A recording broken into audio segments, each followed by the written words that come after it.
and welcome back to Bump Love. Another week, another Friday, and a new episode just for you. Welcome to the show, ladies. Good to see you. You look lovely, lively, all of these beautiful things.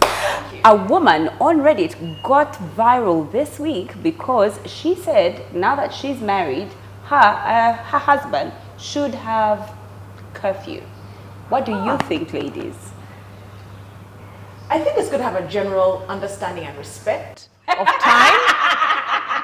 To know that, yes, let's have a general respect and understand that on weekdays, can we all be home can we both be home for the children's supper and homework? Weekends, more liberties, depending on what they do. There should be a general understanding. I think curfews are imposed when the freedom has been abused. That's when it's imposed. When we say, come back for homework and you're always home at 11 p.m., a curfew will be imposed. You are not respecting the freedom that you are given. Yes.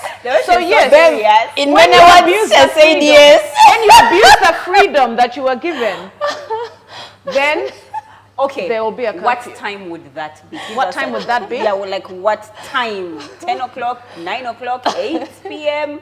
What time would that be if you had a curfew? If you're in a country where it gets dark at 3 p.m., I would advise you come earlier. You don't want to be stuck there in the winter. If it's Uganda, given the insecurity, given the... How much time do we have?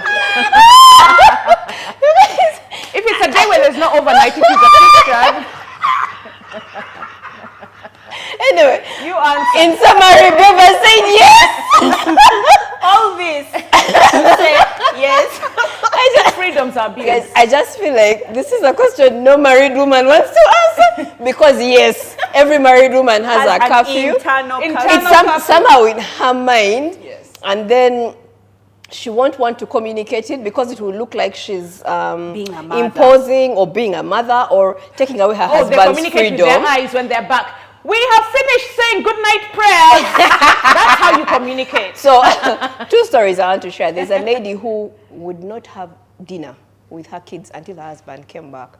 So sometimes he would get home at 10 and his children have not eaten. They are dozing on the table. They are what? She says, we won't eat. So that was her way of imposing. So everywhere he was, he knew dinner's like 8 o'clock. So by 7:15, he's like, guys, I need to go. My children will not eat until I get home. She never ever told him that curfew in this house is 8. She's like, she just said, we shall serve at 8, but we won't eat until you come. That was her way of Another never said anything, but every time her husband came home after midnight, she would keep quiet. And a few days later in a conversation, she would say, no, like the other night you didn't spend the night at home. He says, when she says, you came after midnight. Then the other day had started. So her curfew was midnight. So I feel like for every woman, there's a curfew, but it's because of society, it's a bit hard to communicate it. It makes it look like you mother a girlfriend.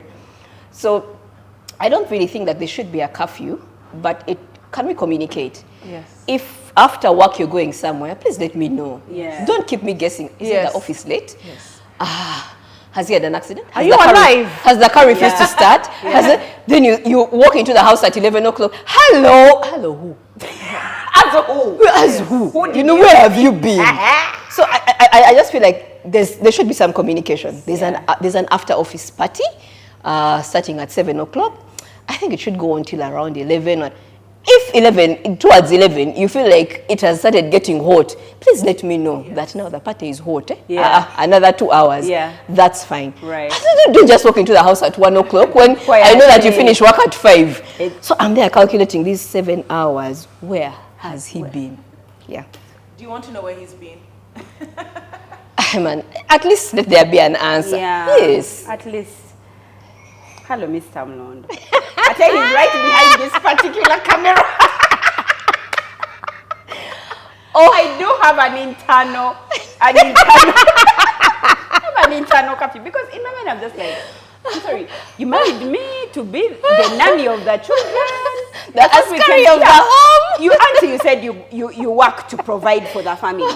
Work ended at 5 p.m. Work ended at 6 p.m. Kale katugambe, you've tried so much. You've reached 8 p.m. and you had extra work, 3 more hours. Weren't you at home? After work hours, auntie, after all, you went to work to provide your back. Weren't you back?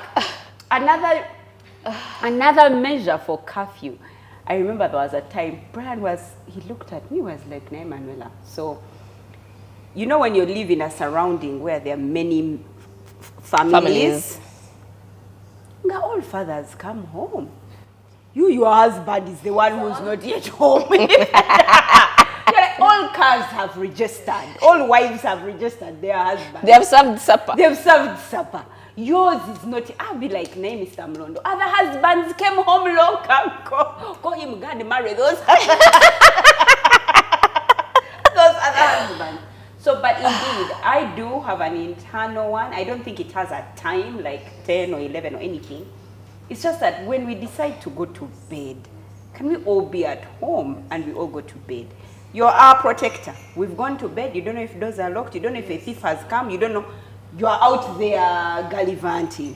2, you are out working. Keep quiet. What working? At 3 a.m. on Nadala, unless you're a thief. The other time I told the people, husbands who come in at 3 a.m. are they thieves? Yes. That's their work. What work are they doing? Maybe they are thieves, auntie. That's why. And then another time I told another thing that I think about is you're our priest. You're the one who covers us, like before we go to bed. How are we going to bed without a prayer from the priest? No, you were there. I don't know where. No. So those for me are my internal. My internal is like when we decide to go to bed, whether it is at 8 or at 9 or at midnight or at 2, whatever time as a family we decide to go to bed, the one who protects us should be there to cover his people. But yeah, that has been my internal clock. And so are many things that we think in our lives should be our internal clocks or our internal journeys. And so what has happened over time in our lives, we have different thoughts and different decisions that have guided us over the cycles of our lives.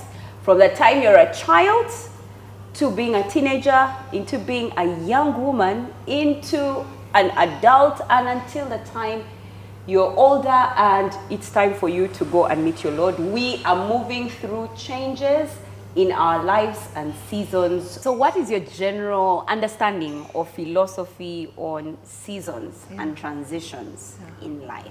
That's a great question. For me, it's something we can't avoid. Yeah. It's going to happen whether you like it or not. And one of the best things I can do for myself is to accept that change is going to come. Right. Because if I keep holding back to what I knew, what was comfortable, change will come and I will be in despair. Right. Because I wasn't prepared. Right. And I may not be fully prepared, but at least I must acknowledge that it's going to come. Right. And Or it has come. Or it has come, and use whatever resources are available, either people around me, financial resources, knowledge I have. Just be prepared. And when I'm prepared and I accept it, then I'm able to build my capacity in that moment. For example, bodily change. Oh. There's things that happen that I was told before I got married. Somebody said, you're going to gain weight because now you're going to have a full meal. And it was as simple as that because I didn't used to eat. Right. I was so eager to run out of my mother's house, spend time doing what I love doing, going to libraries, reading, spending time with friends, going to church. I never used to eat. Crisps, Coke, that was enough for the day, and I was happy. Half chips, share a plate. And I thought, what do you mean? I couldn't fathom preparing a meal and Emmanuel eats and I'm staring at him. They said, that's when you start gaining weight. It's not after you have children. Oh, wow. And then it happened. It was so true. It was so true. And I had to embrace it. And how I changed, I started dressing more ladylike. Right. I had to embrace that being a Mrs. is, I enjoy being myself and being true to who I am, but now I'm responsible as a Mrs. There's a certain responsibility. And it doesn't mean you're changing who you are. Right. It just means you're embracing this change and becoming a better version of yourself. So becoming more ladylike and presentable in apparel made me a better person for my husband because I was a Mrs. now carrying his name. Right. So that was a change I had to prepare for. Right. Yeah. Oh, wow. Many times people will tell you, oh, when you get babies is when Yes. and so people are very mindful. Yes, They're waiting of for that. when they're going to get babies. Yes, Then yes. they get babies, and then that's when they start to work out, and that's when they're Yes. very. I mean, not they, we. Including all of myself. us. I was so ready for when the baby comes and the baby weight and all the exercise I needed to do, all of that, not knowing that all this while it's Brian's fault that I have gained weight. I have to feed him. So you impose the And then eat with him. and then eat And with then him. eat with him. And then That's it's a so family thing. Yes. It's a full meal. Yes, Oh it's a wow, full because you meal. have breakfast with the children. You have lunch with And the it's a children. lavish breakfast. You have to show that, hey. Of course, that you're Mutuala. mommy. Yes, Excuse me. yes. Were you going to serve them half chips? No. And, yo, You I'd serve never a thought proper about meal. that. Yes. But I also like that she embraced it and Yes. changed her dressing Yes. to adapt to it. Many times people will hold on and then she's still squeezing in skinny jeans, My glass, you're pouring. Yes. pouring my drink. It's still squeezing in the tank tops. Yes. But I like that she, You're that she respectable. embraced it and then Yeah. said, okay, now let have me to let the be- dressing change Yes. as well Yeah. during this season. And I think embracing is one of the things that helps. Right. Yes, and it's one of the things that I really like about embracing your seasons and transitions. For as long as you're alive, my philosophy is you are going through a season. There's another one at your door waiting for you. Yeah. There's another one at the gate. Right. Once that one of the door passes, Right. the gate one comes closer. Then there's Right. another one at the neighbor's home Right. waiting to Coming come to for the gate. you. Yeah, so there's a season always waiting for you to come. And it's so important to be cognizant of what is the season now that I'm going Yes. through now. Right. What do I need to do to embrace it and transition into it without struggling and saying, I used to be size 8. You know, Right. so you find yourself having conversations with people like, I used to be small. Yeah. You wait. That You're now you're size- even warning people. You are now They're size not 12. taunting you. They're just telling you as a matter of fact. Yes, Right. I'm now size 12. Can I get clothes that fit and look nice on my size 12? Right. I am now pregnant. There's all sorts of maternity wear that's trendy. Right. Can I embrace and say, this is a season? Right. In the next 6 or so, 7 months, this will be out and I can Right. be able to do whatever I want to do. Right. So embracing, being cognizant, and then saying, what can I do to change? Right. What can I do to adapt? I can't run up and down steps anymore, but I can use a lift and still get to where I'm going to go. Oh wow. Yes. The Baganda have a saying called Tezicha, it's called Tezicha Bidi. Like, Oh. no 2 days are the same. That's true. Tomorrow morning, you will wake up and it's a different one. So, Right. but it applies to both good and bad days. Right. Yes, sometimes it's a good day, but tomorrow you might wake up and it's not a good day. Just knowing that these are things that happen Right. allows us to go through transitions well. So that's my philosophy. Wow. Change is a constant. It You is, must but it's the only go- constant. It's the only constant. Change There are is- two. Also good. Yes, that's true. Everything else else is on the table to pour, to shake, and to go. God. Right. And change. change. Are the only ones that don't change. I feel like I have the same philosophy in terms of the fact that all through life, we are going through seasons. Yes. The question begs if you know the season that you're in. Are you in a planting season? Because people mark these seasons and they have different names for them. But for me, I always see it as a farmer's planting season. Yes. Yeah, or the seasons that farmers go through. Are you in a time of planting? Are you in a time of harvesting? But even planting has many seasons inside of them. If you come to plant during the harvest season, you'll What are get you nothing. doing? Yeah. Yes. If you come to harvest during the planting season, what will you get? So even in that planting season, there's so many seasons in there, or so many stages or steps that you have to go through. There is first following the land. Then there is the whole planting, going and buying your seed. Then there is sowing the seed. Then there's that time when you sow and the land looks bare. You pour water every day. You come and you look at your plants and literally pray over them. You wait for the sun to shine. At this point, you have no control. There's a season in your life where you have no control over what's happening in your life, but you've planted the seed and you're waiting for it. Meanwhile, it has to first die. The seed has to first die. Yes. Then it can push out through the ground. Then you're seeing small little plants. And then after a while, they're growing and they're growing and they're growing, and it looks nice and it looks wonderful. Guess what? Weeds are going to come. Yeah. After weeds have come, there you are. You're in the season now of weeding. And I believe that we go through that. There's all these seasons. You have to weed the things that are in your life that need to come out. Leave your plantation. They need to go. After you finish, then you have to fertilize, or you have to mulch. You have, as in... When I think about that, and I think about life being that in that kind of format or that way, I think to myself, it never stops. It doesn't stop.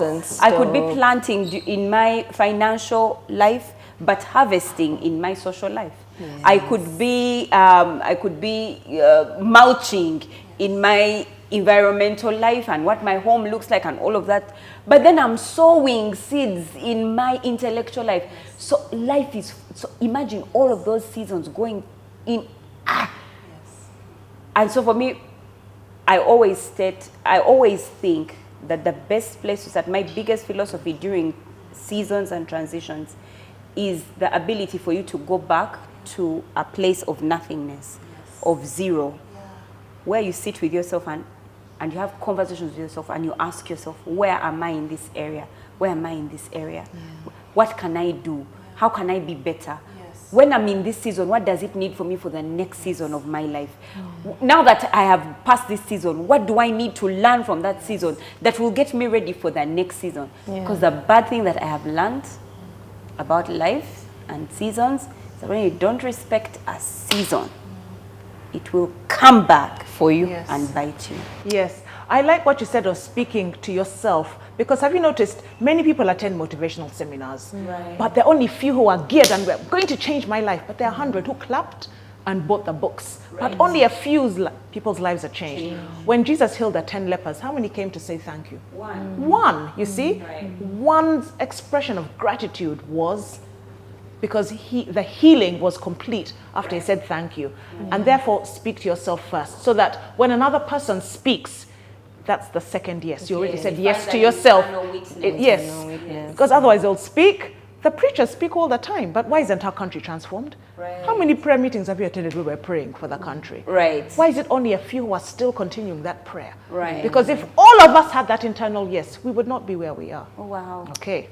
I like your analogy of planting and harvesting and as a farmer. I'd like to say a forest back home in Busia. And I remember the first year was it was so discouraging. During the first year, you'd go and you hardly see anything. And then you go and you're seeing something, but they're tiny, they're sparsely. I remember telling the agronomist one time that, Fad, I'm not coming back here for the next 1 year. He's like, you have to come back because you have to see what we are doing. I'm like, but every time I drive, I have to drive 3 hours to come and see nothing. What are you guys doing? He's like, you have to be patient. 2 years down the road, when I'm having a bad time in Kampala, that's you 3 hours, and I do my 3 hours, oh my God, it's one of the best things that happens to me, because the trees have grown now, there's a shade, you walk through and you're sort of proud of yourself for what you have done. But that first 1 year, every time I went, we had bitter conversations. Because every time you went, he wants more money. And you're like, but where are you putting it? I'm not seeing anything. I'm walking through. Some are dying, some are what? He's like, Barbara, we have to go through this process. This 1 year is going to be terrible for you. But let's wait. Let's hold on. Next year will be better. So every season that we go through, wherever we are today, is a sum total of decisions we made 5, 3, and 2 years ago. That's yes. So true. So where we are today, whether it's the amount of prayer you invested, the money you invested, the social capital you sort of invested in. So everywhere we are. The people you talk to, the ones you stopped talking to, the mistakes we made. Yes. So everywhere you are is a sum total of decisions you made 2, 3, even 5 years ago. So in the current season you're in, what decisions are you making that you will harvest a few years to come? Sometimes you've even forgotten how much you invested. Sometimes you're living, there's that common meme of you're living that prayer in your prayer, but you even don't recognize it. It's until you sit down and start to think like, hey, hold on. I actually prayed for this, Yes. In our seasons, how have we been able to evolve with each one? Can you Right. think of the seasons you've gone through and how you've actually been able to evolve with Right. each one? Yeah. Yeah. I think my first recognition of seasons was when I was a teenager. And we're going through a lot as a family. But I felt like in that time, I thought I understood myself and I knew myself, and nobody knew me and nobody understood me. And so, even like with relating with my mom, I felt like I needed to teach her about me in life, you know. I look at myself then and I want to laugh. And I'm like, Manuela, joke is on you. What nonsense was that? What did you know? Shut up, keep quiet. I want to pick her up and say, dear, stop it. You don't know the half of it. Did that change after you became a mother yourself? No, I don't think it had anything to do with being a mother. I think it just had to do with, well, okay, so after being a teenager, I go into this young adulthood where I thought I got it. Like, I've understood my life. The life that I was as a teenager, I'm just continuing. I get it. This life, I have this life here, like this. I understand it without a shadow of doubt. And then from young adulthood, I went into, this kind of like this older woman, I'm getting married, and I realized I don't know anything. Yeah. I'm not in control. This life that I thought that I got is not in my hands. Somebody else, God has it in his hand. He determines how I move. It changed something on the inside of me. But this came about with a depression. There was a depressive episode. And I remember that even during that depressive episode, I'm the only one who knows what I was going through. To the rest of the world, my life was continuing like the teenage girl, Yes. like it was on an upward trend. I'm the only one who knew that no.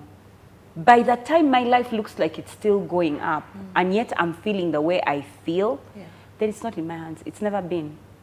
Somebody else has been pulling the ropes. Yes. I'm kind of like a puppet. I'm a container for a certain spirit which lives inside. That thing, it did me in. It made me see life. Because before I thought I got this. I'm the one. Don't tell me. But now I know that it has nothing to do with me. Everything that I do has nothing to do with me. So for me, those seasons of my life were just to where I am now. That's this season right now of my life, and I'm still in that older woman season, and it's beautiful. I feel like I'm in the most beautiful time. Good. That's nice. I feel that I've grown, especially now that I know, and now I have no fear. Yes. I'm just like, after all, it's not my life, it's his life. Yes. Let him do with it Yes. as he pleases, as he wants. I really don't care anymore. Those days I feel like I cared, and so it had to be my way because I'm the one that's curating it, but now it's like I don't care. Yeah. Mine is, I think, the seasons that I've been through that I really want to share about is my walk as a Christian girl and then woman. We're all born into religion. You have rituals that you must do. You go to church on Sunday with your parents. You have your church dresses. But do our kids still have church dresses? Because I feel Why you I leave your table. Leave my table. So it's really a ritual. Go to church. By the time you enter your parents' car or by the time you're leaving, you probably don't even remember what was shared, but you went to church. And you're happy with that. Your parents are also happy with it. Then you transition to a teenager or what. You probably continue because we used to go to Watoto. It was nice. Sing and dance and what. If you remember what was taught, it's probably for the next few hours. By the time you reach your destination, campus or whatever, you've forgotten. But you know that there's a God. Then you give your life to Christ. Then you know that you are sure you are going to heaven. That identity card which allows you to enter heaven. You carry it. You have it. But then not much has changed about your life. You know there is God, he's gracious, he has forgiven you.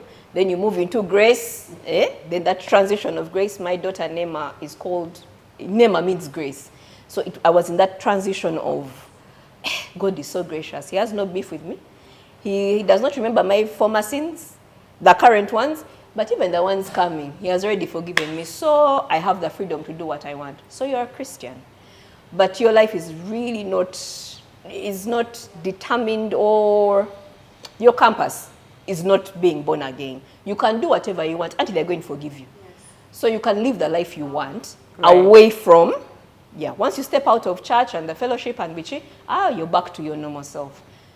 Then I went through what I'd like to call the desert experience, the wilderness, where I feel like God allowed me to hit rock bottom. Guys, like the bottom financially, emotionally. I was going through a divorce.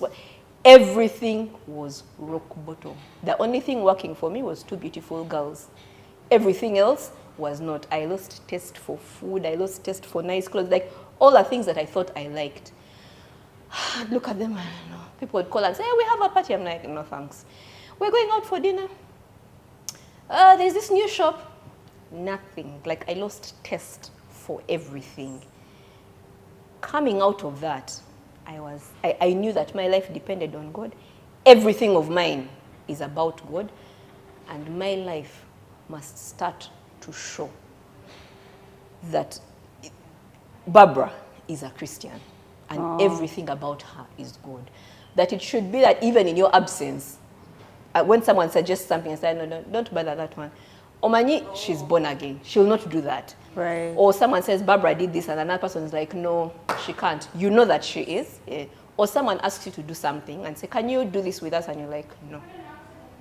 My God doesn't allow certain things. So by the time I got out of that transition, I think that's what God wanted to wash out of my life. Like it was so determined. Now every decision of mine is determined. Whether or not I'll do something and Manuela will never discover that I did it, I know that God does. Right. So God is my anchor, but also determines my lifestyle. I must live a lifestyle that is godly, because by the time I came out, even my identity was that Barbara, a child of God.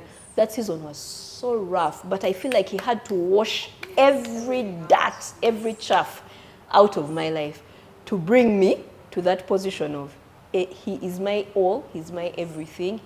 So before I even think of doing something, I'm like, other people might not see this thing, but God will. Right. Then I'm like, but what are the repercussions in terms of God for this? It might even be a small decision. I'm going to take Manuela's pen, but the Bible says do not steal. You see how minor it is. Manuela may not even notice that I took her pen. Right. But I know that there's repercussions for it. Right. There's grace, there's everything, but there's repercussions for everything we do. Right. So right now, my lifestyle and decisions are all determined by what does the Bible say? What does God say? What are my expectations as a child of God before daughter, mother, businesswoman?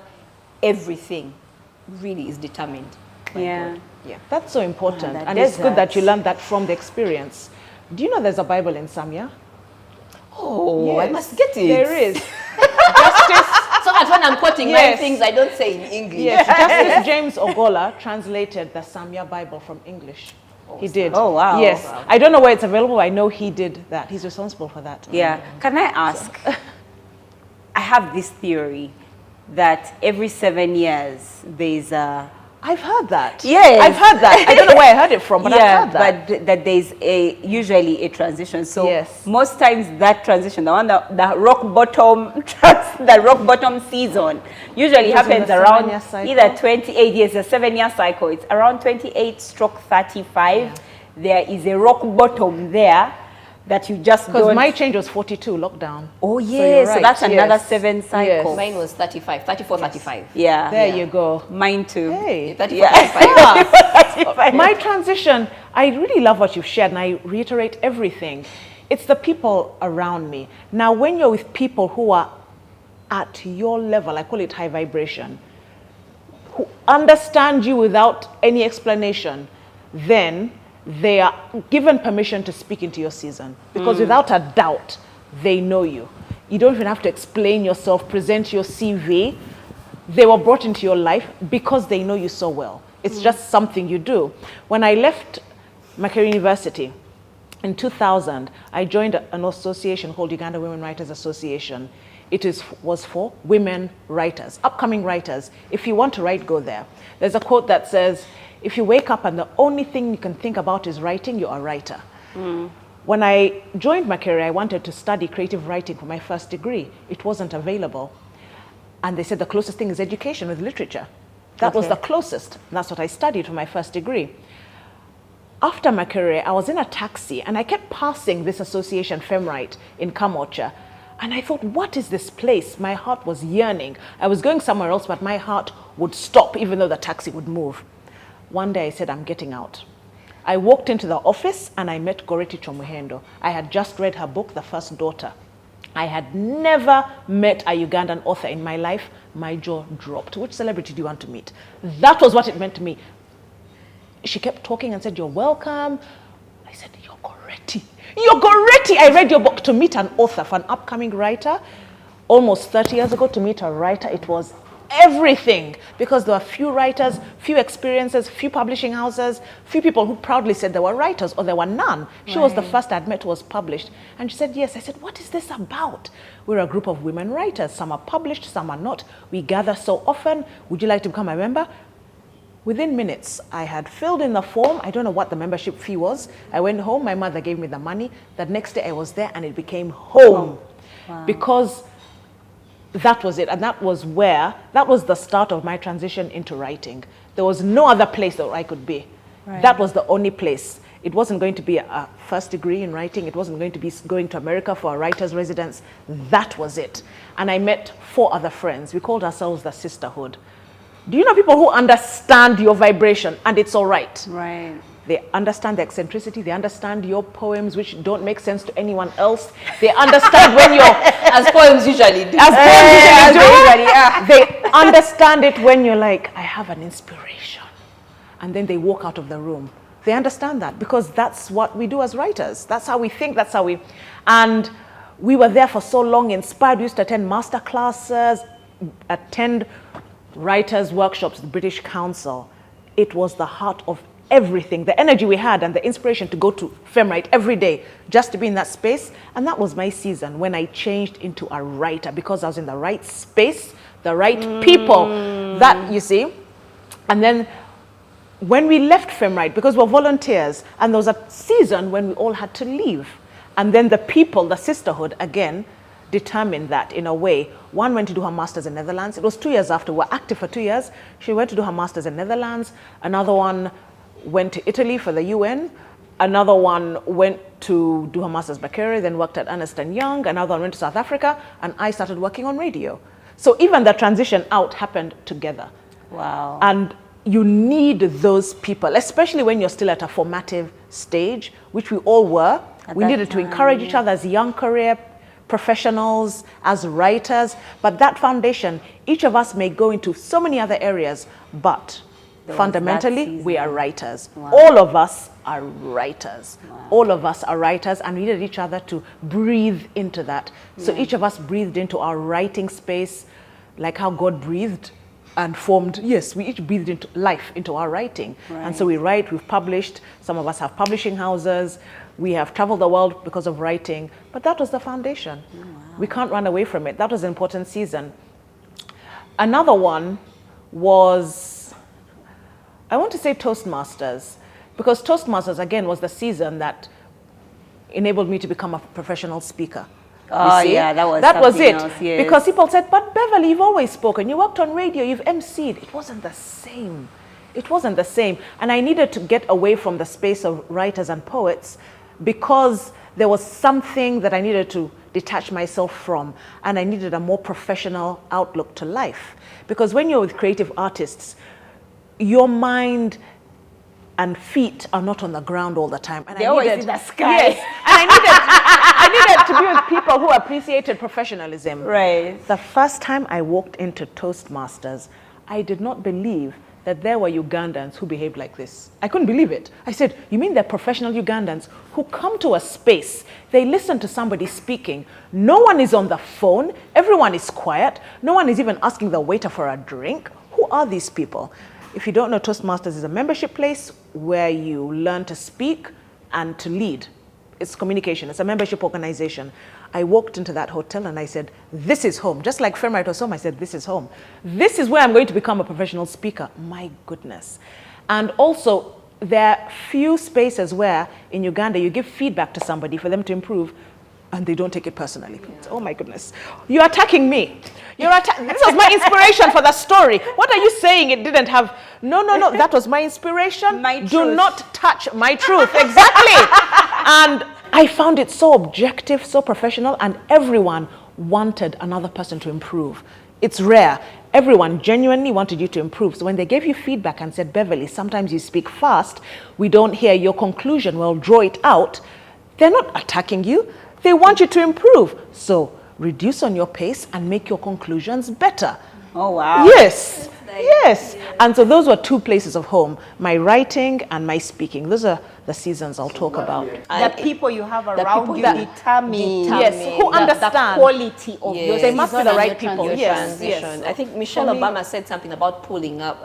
When on your way up, don't try to bring your people that you were down with alongside with you. One, they'll slow you down, or two, you'll never get there. Yes. So that means for every level you're getting to, There are people already there. Yes. Find those people, move with with them. them. When you finally get to the top, then you can try and look Yes. for your people and say, this is what worked for me. Yes. Can you Yeah. work with this? But if you try, then imagine you're on a ladder and then you're trying to bend The down. ladder You're will going fall. till Till you you go going. on top of you. The whole Yes. ladder will go like Yes. The whole ladder, yeah. Yeah. Wow.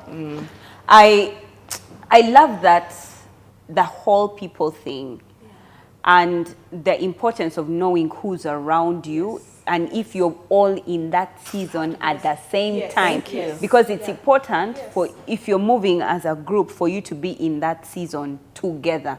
But what I like is, for you, for every season, you came out with something. Does that make sense? You're like, with this one, I came out as a public speaker. For this one, I came out as a writer. I find that very nice. In fact, I'm just thinking to myself, what did I what did I come out with? I'm marking myself. I'm like, yeah, Manuela. Wasted.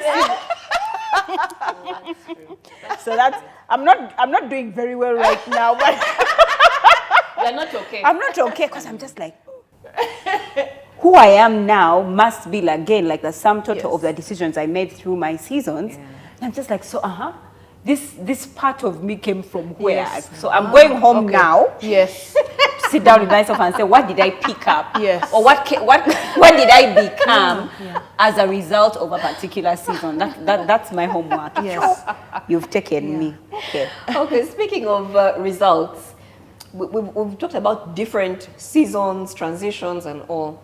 But for all of us, there's one significant one that you can say, without it, Yes. I would not be Beverly today.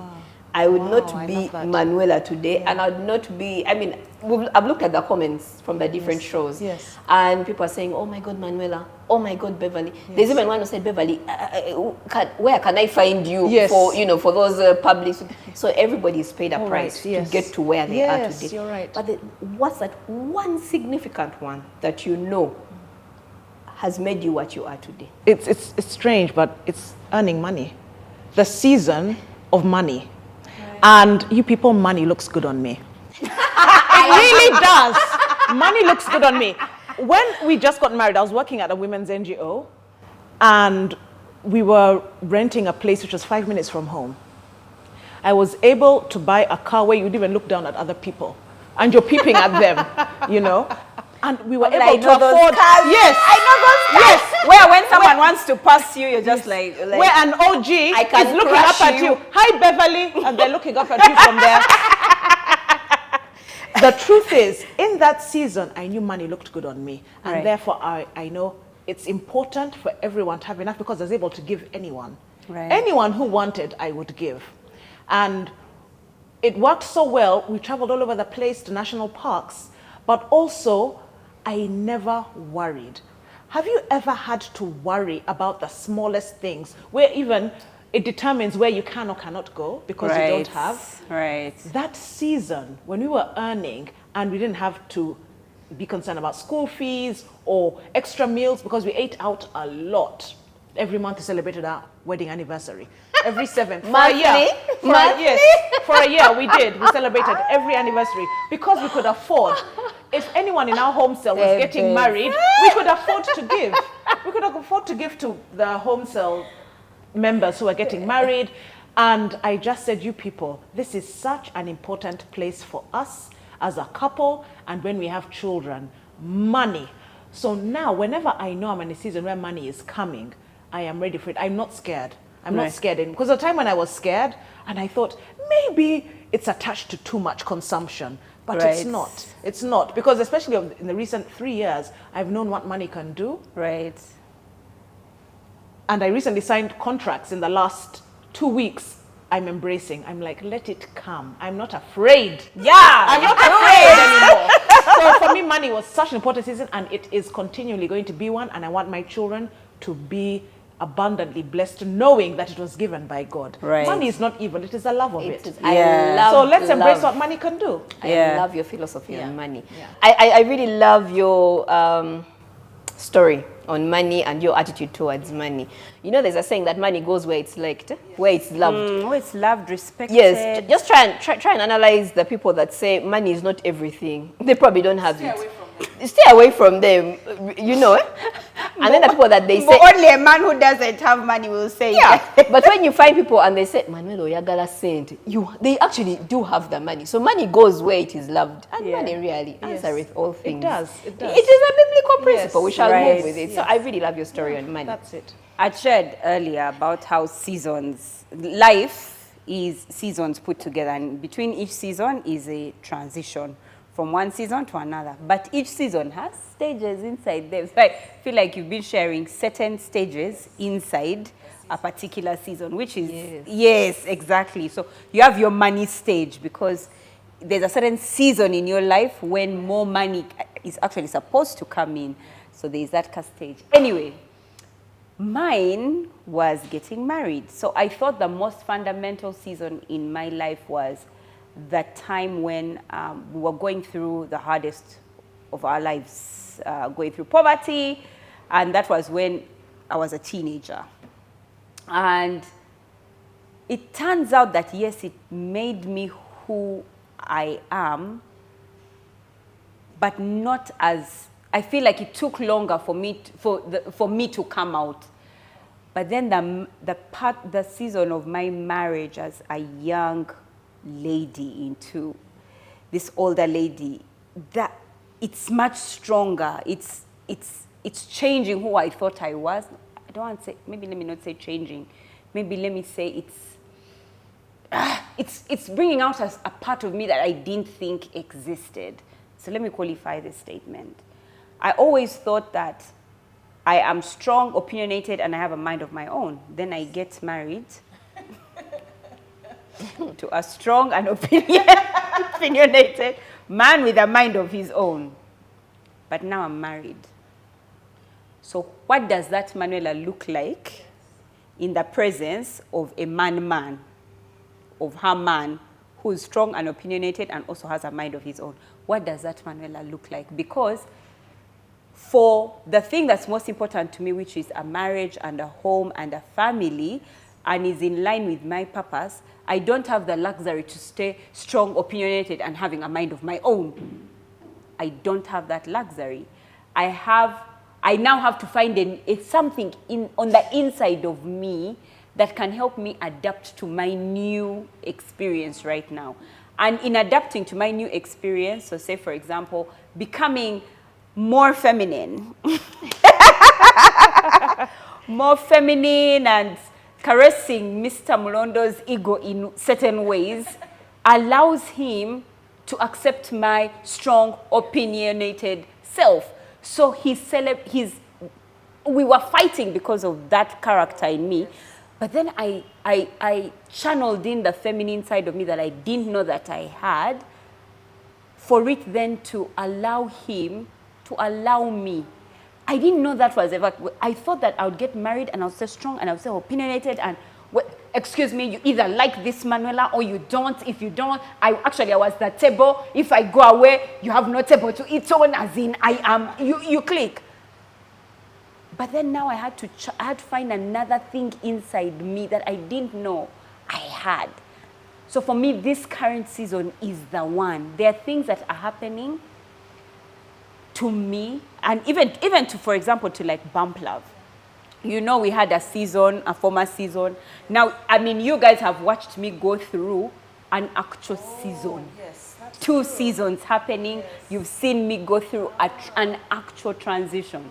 That what happens with Bump Love 1.0 versus Bump Love 2.0. How do you navigate both? How do you navigate from moving from one side to another? It's just and it's all happening again in this same one season. I didn't know the capacity I had inside me. I didn't know the strength. I didn't know the leadership. I had an idea of it, yes, and I could play around with it. Because the decisions didn't seem like they would have a lasting impact. But now, changing people from season 1 into season 2 of something like Bump Love affects 56,000 people. Yes. It's not something that I do lightly, yes, that I do anyhow. So I have to channel something on the inside of me that I didn't know that I had.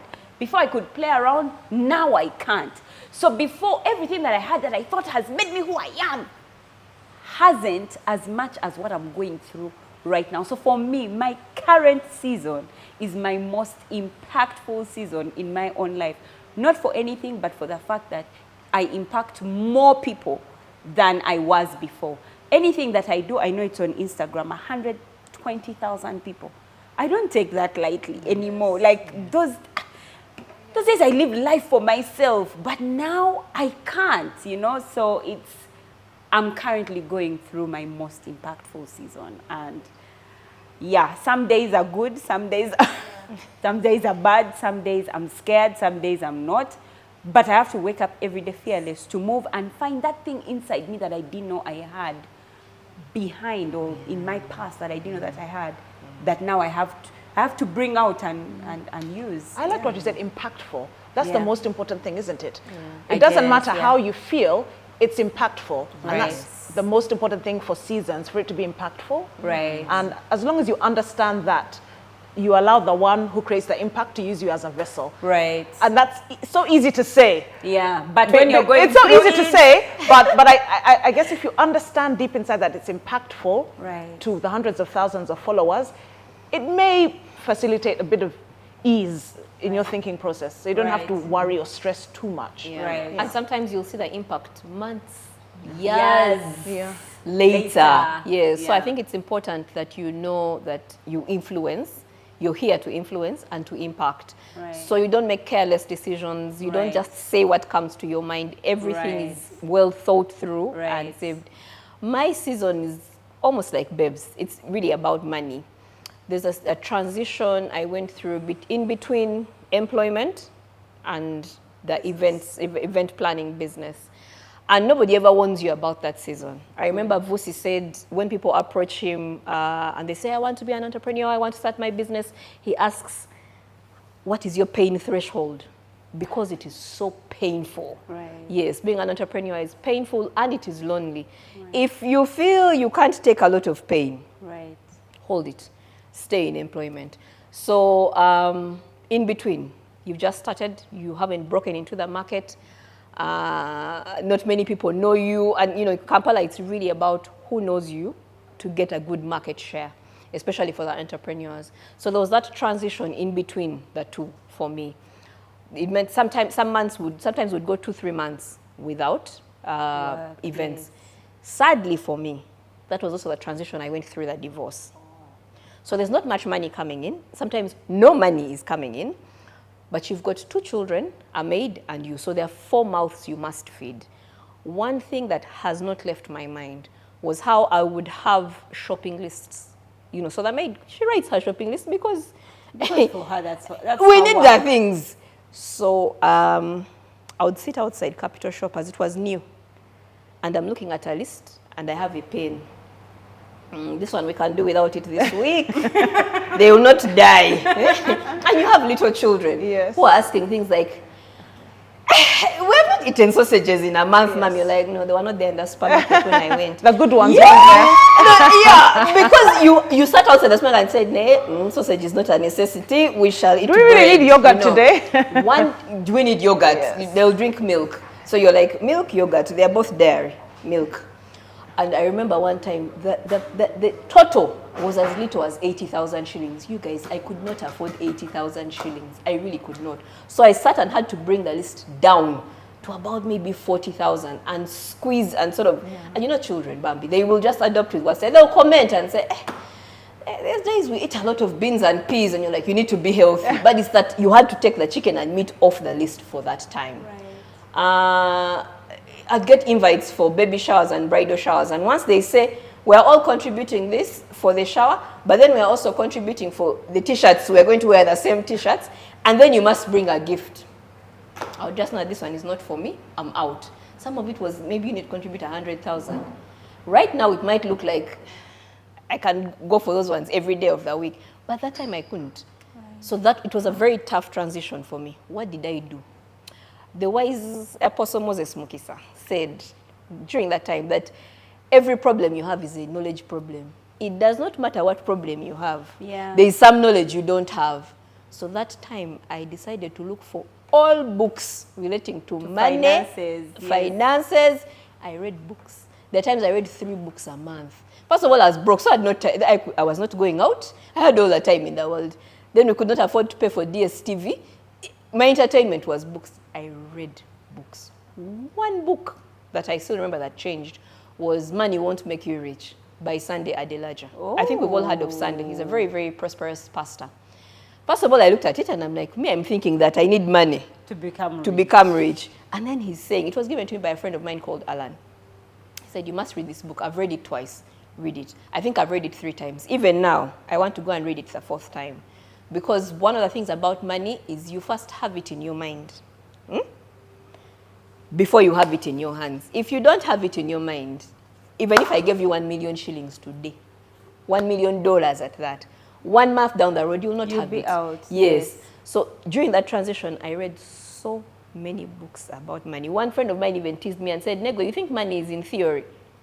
He would come in and say, you're always reading books about money. Your office, you're not looking like money. I'll just look and say, no, one day it will come. But even me, I say, but will it come? You know when you think, will it?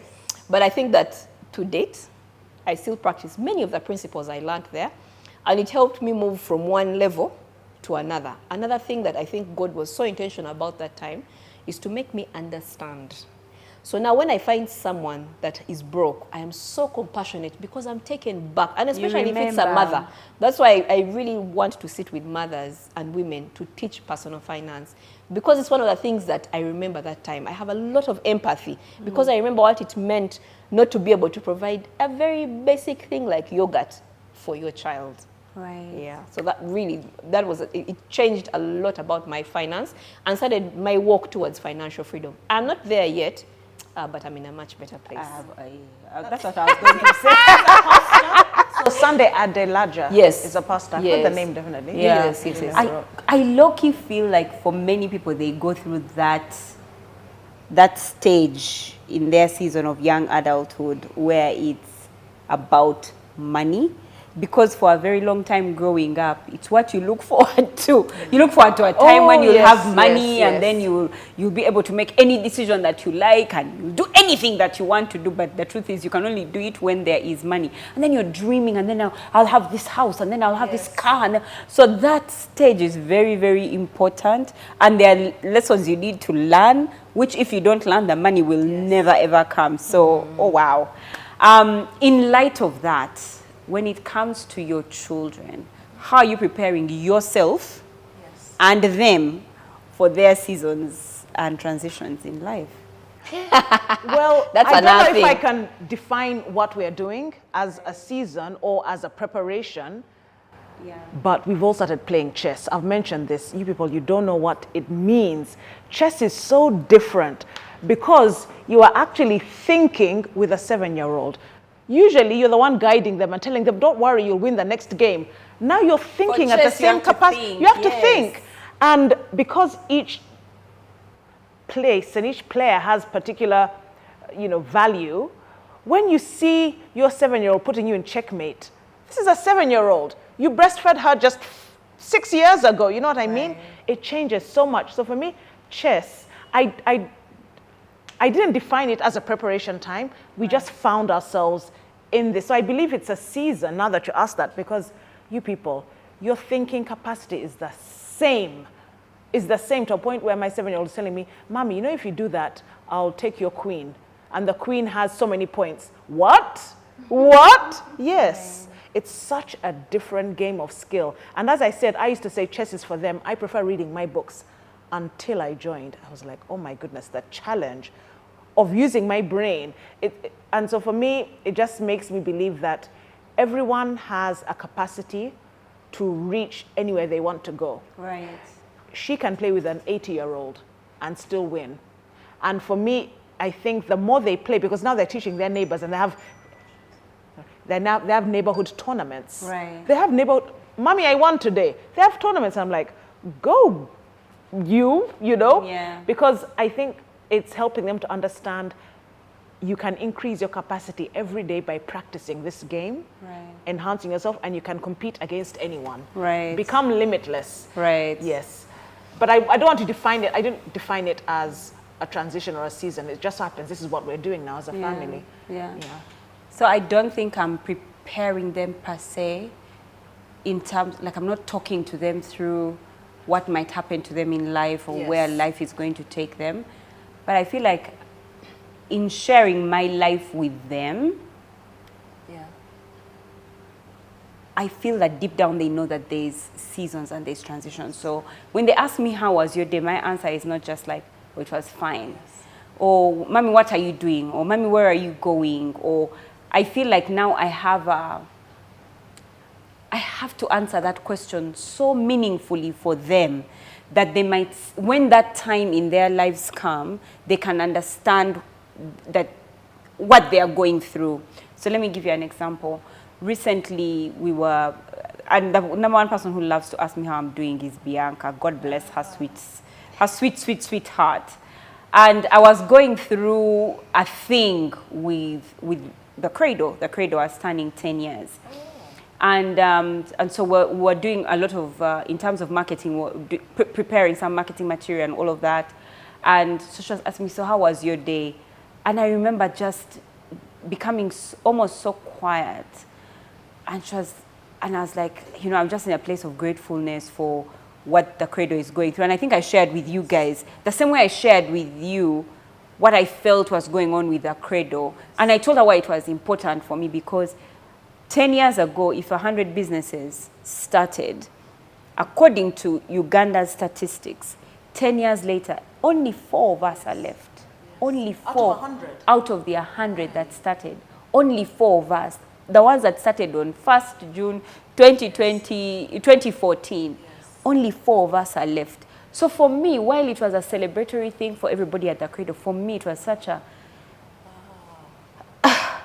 and I need my children to experience it with me so that when their time comes, they get it, they understand it. Because for me, I didn't see this with my mom.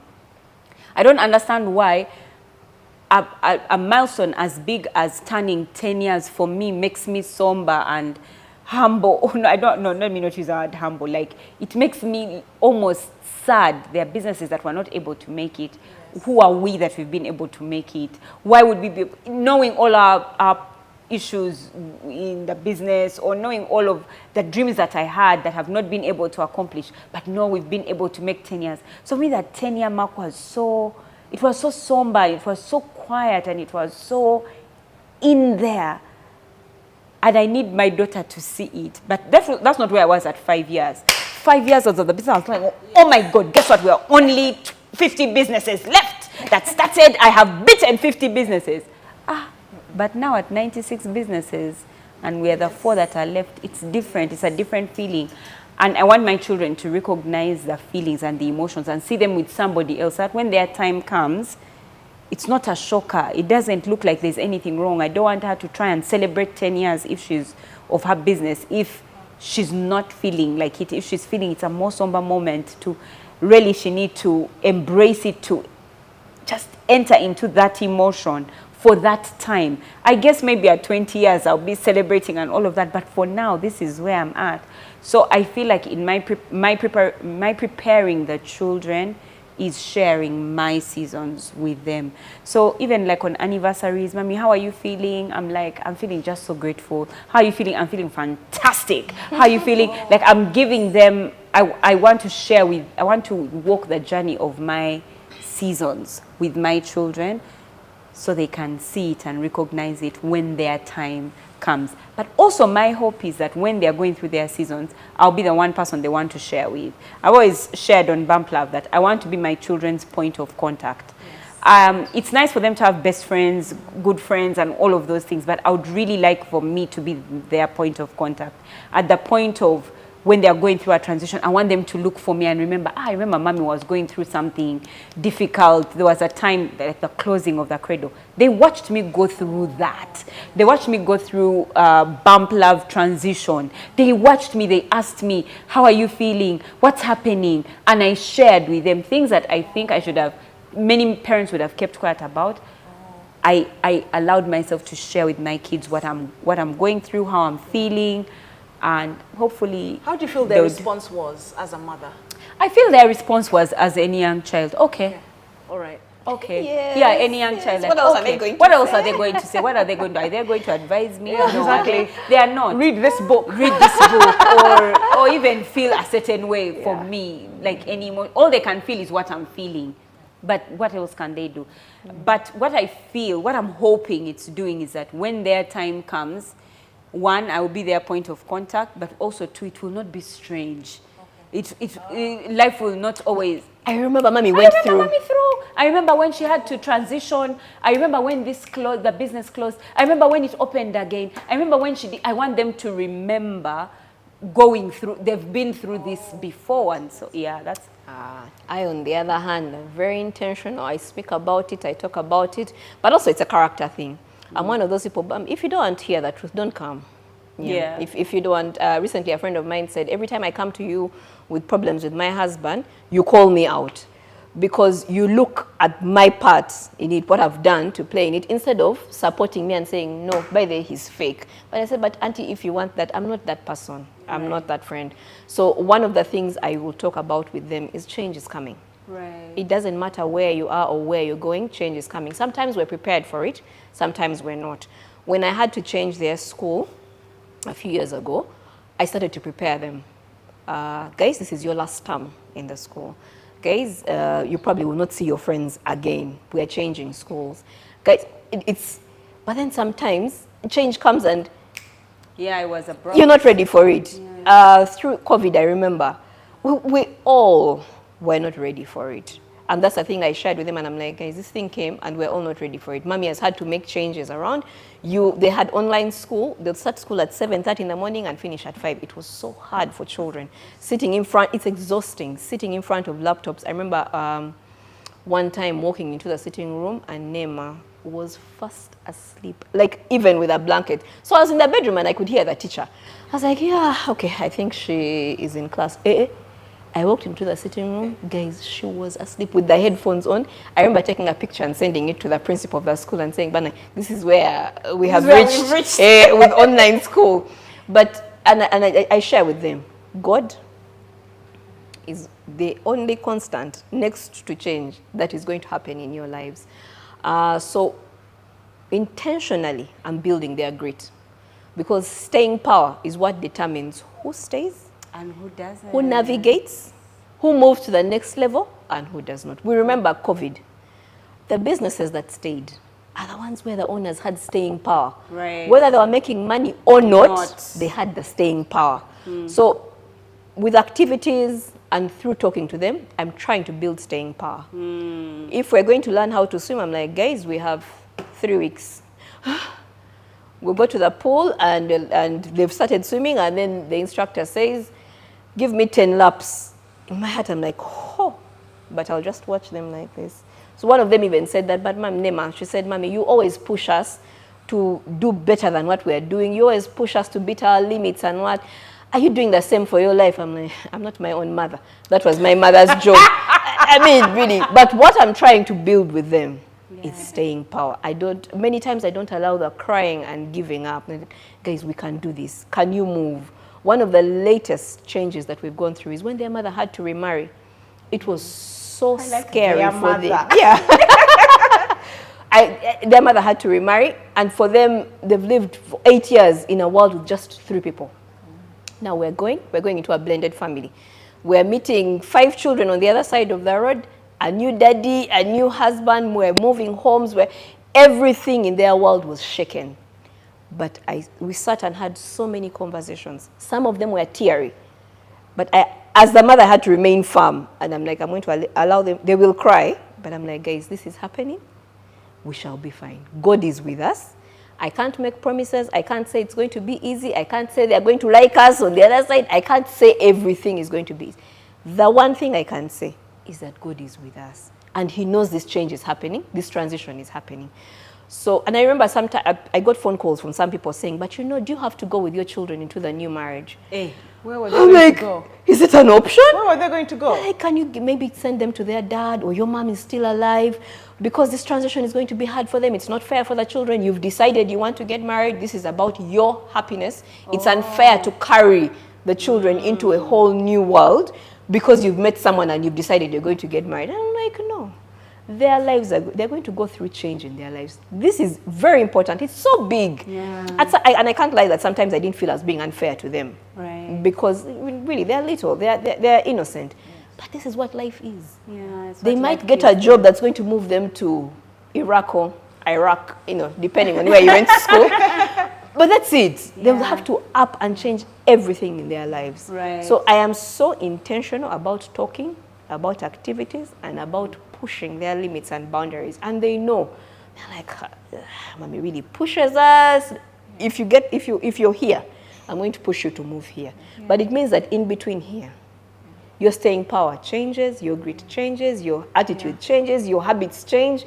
But for me, it's really intentional about it. This November, there's a program to get your children off their phones and do something useful with their time. The Boys Mentorship Program Experience will be heading to Japan. Ooh. Sign up your sons and let them go and see what they could have seen on their phones in Japan, in real life, and touch. Yeah. There's a 10-day tour where the boys will immerse themselves in Japan's rich culture beyond the classroom. Book now for your P7 or S4 leaver. For more details, visit the website www.theboysmentorship.africa/Japan. Wow. An internal joke we have is that the staying power is called iskos in the Jewish language. Iskos. Iskos. When you start using it. It's a kind of power. It's yes. Hebrew, Iskos, yes. which means? Power, staying power. Okay. Great, yeah. really. Great, wow. Yeah. It's those like difference between the pastors who remain and the ones who you're like, Mbazi, what happened to this? They have the power that is called iskos. So greetings to my baby brother who taught me that one. But that said, like we've shared, change is a part of life. With every season, there will be a change. With every stage in every season, there will be a change. The question is if you are ready to embrace, accept, and acknowledge that change. Let us know in the comment section times you have gone through certain seasons of your life, certain transitions, what you did, how you navigated them, so that somebody else who might be in the comment section might read because they might be going through their own similar transition. Let us know in the comment section so that together we can navigate life. In the spirit of navigating life, we would like to thank all the people who are in our season of making us look wonderful in Bump Love 2.0 for every glam squad. Barbara's Glam Squad, Sununu Effect, and David Kavenge. Thank you so much for making her look as fabulous as she does. For Beverly's Glam Squad, please, Arija Fashions. I can't say the big words that she says for you, but thank you for making her look ever so lovely. We appreciate you. And for me, Tina Brows and Kadia Fashions, thank you so much for walking with us on this journey of this season of Bump Love. We thank you, and we can't wait to see you next week when we embark on another topic that will get you on the edge of your seat. Until next time, see you. Bye-bye.